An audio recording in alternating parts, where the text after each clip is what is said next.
Fala galera, chegamos então ao sexto episódio de Alien Earth, um episódio que nos levou novamente para a ilha da Terra do Nunca, onde muitas coisas aconteceram e talvez assim, a guerra toda pelo poder entre a Prod e o Weyland-Yutani não vai demorar tanto assim para acontecer, e eu acho que é realmente uma das subtramas colocadas para o que vem pela frente de Alien Earth pós o oitavo episódio, pós o encerramento da... Cara, não vou nem dizer assim, ó, possível, provável, vou dizer algo bem sentimental nesse momento, tá? Que eu torço muito que aconteça, que eu quero muito ver a continuidade do que o Noah Hawley realmente tem planejado pela frente. Além dessa estrutura que é muito boa, para dizer o mínimo, sobre essa história que a gente está vendo aqui em 8 partes de primeira temporada. Eu quero muito ver o que vem pela sequência. Então, assim, essa guerra toda pelo poder, a gente teve ali naquela parte de tentar intermediar um acordo entre as duas grandes corporações ali, uma grande amostra que pode acontecer também quando a gente tiver envolvimento de outras corporações com a possível queda da Prod, tá? Porque acho que esse vai ser também um dos caminhos que essa temporada está mostrando.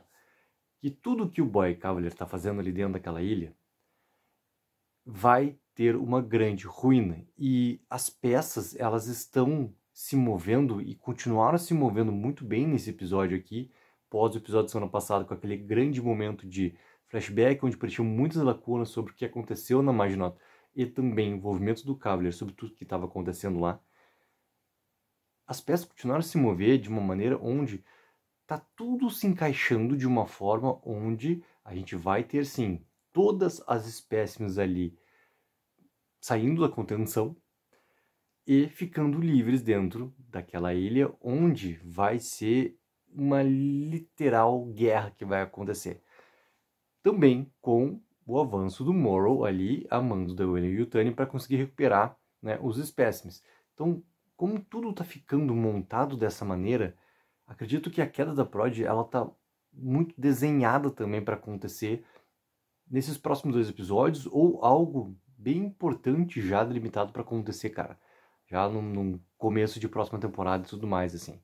E dentro disso tá a questão que é muito massa que eles estão fazendo com o Teófilos. Cara, quanto que o Teófilos, ele é um ser extremamente observador, ele é um ser extremamente inteligente, e ele é um ser que está testando também, assim como ele está sendo testado, ou assim como ele vê as outras espécimes sendo testadas, ele está fazendo ali também o seu grande experimento. E eu achei espetacular o que eles fizeram com o Teófilos nesse episódio, principalmente quando ele vem, ele dá aquela cabeçada, né, na parede ali de contenção, ali fazendo o Turo, usou o Isaac, né, recém-renomeado também como Isaac, ele ficar lá preso e servir literalmente de cobaia, e ele vendo, né, o Teófilos vendo o que vai acontecer com ele ali, com cara, aquela espécime lá que parece, né, 2 mosquitos gigantescos lá, indo e jogando ácido e tudo mais, fazendo o que eles vão fazer ali, e a partir disso o Teófilos calmamente vai lá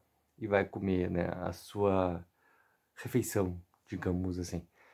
E o quanto que aquele final também do Teófilos, quando ele vê as portas ali, né, abertas, falta dele, falta do outro espécime e falta de mais um, que é justamente para onde ele aparentemente está olhando, né? Ele está muito olhando para nós naquele ponto de vista ali, mas quem está reto de frente para ele do outro lado é o Xenomorph, que não é mais, né, um recém-nascido, não é nem ali alguém em desenvolvimento, já é alguém praticamente, né, daquela forma, figura já de um Xenomorfo adulto, já colocado ali na sua oposição frontal. E o quanto que também esse confronto ele tá desenhado que vai acontecer muito em breve também. Então, cara, todas essas peças que o episódio ele foi montando de uma maneira onde deixa essa estrutura toda de história muito coesa. Por quê? Até a questão toda do Sly, ele nunca ia conseguir ter esse poder de persuasão de conseguir levar o Joe, por exemplo, lá próximo do laboratório e fazer com que ele fosse realmente, né, essa cobaia toda para o facehugger. Mas as peças do episódio se moveram de tal forma onde naturalmente o Dr. Sylvia foi até o laboratório e acabou sendo essa cobaia, que o Sly nunca teria essa capacidade de conseguir realmente, né, fazer com que ele ou qualquer outro fosse. Isso tudo funciona do roteiro. Então, o quanto que eu gosto que não tem elementos que estão sendo forçados nesse momento para que essas peças realmente consigam se mover e consigam realmente deixar as coisas bem próximas para chegar numa situação de limite onde vai ser, né, essa tal guerra não vai ser só em relação ao Moro, vai ser essas espécies todas completamente soltas ali. Inclusive a conversa ali dos outros soldados junto com o Joe já também prepara um pouco disso, né? Esses confrontos que podem acontecer, e a gente vai estar colocado novamente na selva da ilha, cara, sabe, tem muita ação para acontecer nos próximos 2 episódios também. E daí, tudo isso aos olhos do Kersh. E o quanto que esse querido sintético, né, que tem aquela grande cena, cara, aquela cena eu ri muito, tá? Do Kirsch junto com o Morrow descendo de elevador, como 2 colegas de colégio que não se dão e começam a dar uma alfinetada no outro, tentando ser mais inteligente que o outro, tendo essa resposta, e a argumentação ela volta, e eles continuam nessa sequência toda, enquanto que o elevador está fazendo ali o seu caminho. Eu achei muito bem colocado, porque o Kirsch, ele tá nesse momento tendo um conhecimento muito claro do quais são as intenções do Morrow e por que ele não fala nada. E por que ele fica realmente lá na nave depois, né, vendo pelo monitor o que está acontecendo, todo o pandemônio que está acontecendo. E ele fez a ligação pro Turous ou o Isaac, a maneira como você chamar, com a intenção realmente de preparar para que a sua total inexperiência ele fosse daqui a pouco um caminho para que algo de errado acontecesse. O Kirsch está fazendo seu próprio experimento à medida que tudo está acontecendo à sua volta. O quanto que esse personagem ali do Timothy Olyphant estava um pouco colocado de lado, ele tem um crescimento muito grande nesse episódio aqui, e acho até que essa cena toda, né, que eu coloquei ele como 2 colegas trocando alfinetadas durante aquela sequência toda do elevador, também tem uma grande importância, né, para ele ir tentando entender quais são os próximos passos também, dentro do que ele está vendo que tem que acontecer. Por que ele não responde algo para o Cavalier quando é perguntado também, para que algo seja feito e impeça, né, o pandemônio que está prestes a acontecer? Qual é esse grande objetivo do Kirsch sobre tudo o que está acontecendo ali dentro, né? E daí não tem como não lembrar do David. Não tem como não lembrar do David. Porque algo, né, nas intenções de ter o seu próprio experimento, à medida que tudo está acontecendo também à sua volta, ter sua própria intenção, à medida que todas as intenções estão acontecendo à sua volta, e intenções maiores de pessoas que têm esse controle e tudo mais, esse poder principalmente, e ele está tendo ali o seu próprio jeito de realizar as coisas com a sua própria intenção bem clara para ele, algo que não deu para entender ainda qual é o ponto em que o Kirsch quer chegar, realmente. Então, são as peças se movendo, o quanto que esse episódio ele vai realmente movimentando essas peças todas da trama, que só funcionam repetindo, cara, porque tá tudo muito bem planejado dentro dessa série. E o quanto que essa série ela tá conseguindo se destacar muito dentro de um universo que daqui a pouco, né, se virou um pouco, cara, o nariz antes dela realmente estrear e antes dela realmente começar a ter 2, 3 episódios, né, e assim na sequência toda, para abrir essa história toda, ver que ela realmente vale muito a pena ser contada, que essa série realmente está fazendo um grande diferencial para toda a franquia que existe há tanto tempo, desde os anos 70 e tudo mais, entendeu? Tá trazendo um respiro, tá trazendo algo novo, tá trazendo uma história realmente que vale a pena ser contada, e esse ponto é muito importante. E tem toda uma questão moral, que volta muito à tona com a Nibs, que traz para a doutora Silvia, que obviamente que envolve o Wendy, porque a Wendy nesse episódio ela fica até um pouco mais, né, em paralelo a tudo que está acontecendo. Mas ao mesmo tempo, a questão moral dela, se o híbrido ele tem ainda um não emoção, se o híbrido tem um não sentimento, se o híbrido ele é realmente ele muito mais alguém que é meramente uma máquina, ou ele realmente tem algo que a gente pode intitular como alma e coisas afins, e a partir disso ter essa questão toda humana de sentimentos.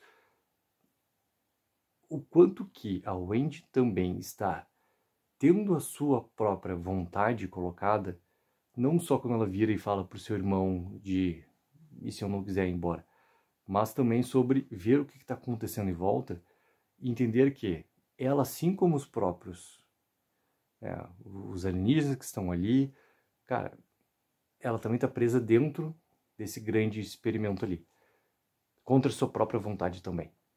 E o quanto que o seu contato com o xenomorfo está trazendo um pouco disso também. Porque aquela breve sequência de início de episódio, com ela trocando ali informações com o xenomorfo, para que ponto que quer chegar realmente isso. Ela vai ter um controle sobre o xenomorfo. Daqui a pouco, essa questão também teorizada do Teócilos, já que também tem a sua própria maneira de pensar, a sua maneira de agir, vai acabar querendo tomar posse, daqui a pouco, do Kavlir. E daqui a pouco a gente vai ter isso acontecendo em opostos, entendeu? É esse desenho que a série está começando a mostrar, a questão do Teócilos querer ali pegar e ser o parasita e dominar o Kavlir, né? E ter esse circo fechado do Kavlir ali, de tentar entender também essa inteligência toda alienígena que está vindo, e a Wendy ter esse controle sobre o xenomorfo. Cara, o quanto que a série ela tá conseguindo se abrir tão bem e deixando, né, essas possibilidades muito bem direcionadas assim.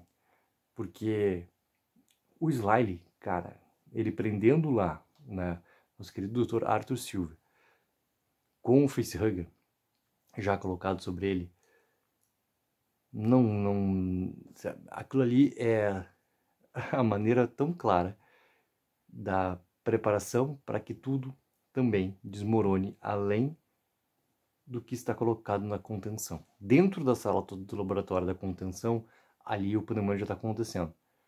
A partir do momento que o Slyly tira o Dr. Silvio dali e já coloca na parte do duto, do tubo de ar que ele está colocado lá, ali já fica uma porta aberta e escancarada para que tudo comece a acontecer também. E que o Slyly, ele, assim como aconteceu com o próprio Turus, assim como acredito que vai acontecer daqui a pouco com os outros, com a Curly, com o Smee, eles não vão ter uma longa duração dentro desses eventos e a maneira como esses eventos estão realmente sendo colocados ali. Então, galera, pô, que baita episódio, que baita episódio. Tá tudo se construindo realmente pra gente ter uma grande explosão nessa grande guerra, batalha, do que for, a maneira de chegar no limite que é esses eventos todos para acontecerem dentro da Ilha da Pródice e que a Terra do Nunca simplesmente, cara, chegue ao fim. E que papel que teria a Weyland-Yutani ou as outras corporações em toda essa guerra, essa batalha pelo poder, a partir do que aconteça com a Prod também. Galera, coloquem mais comentários o que acharam sobre esse 6º episódio. Lembrando que teremos vídeos especiais saindo aqui no canal. Não esqueça também daquela mega ajuda de curtir o vídeo e assinar. Take04, viva o sonho aqui!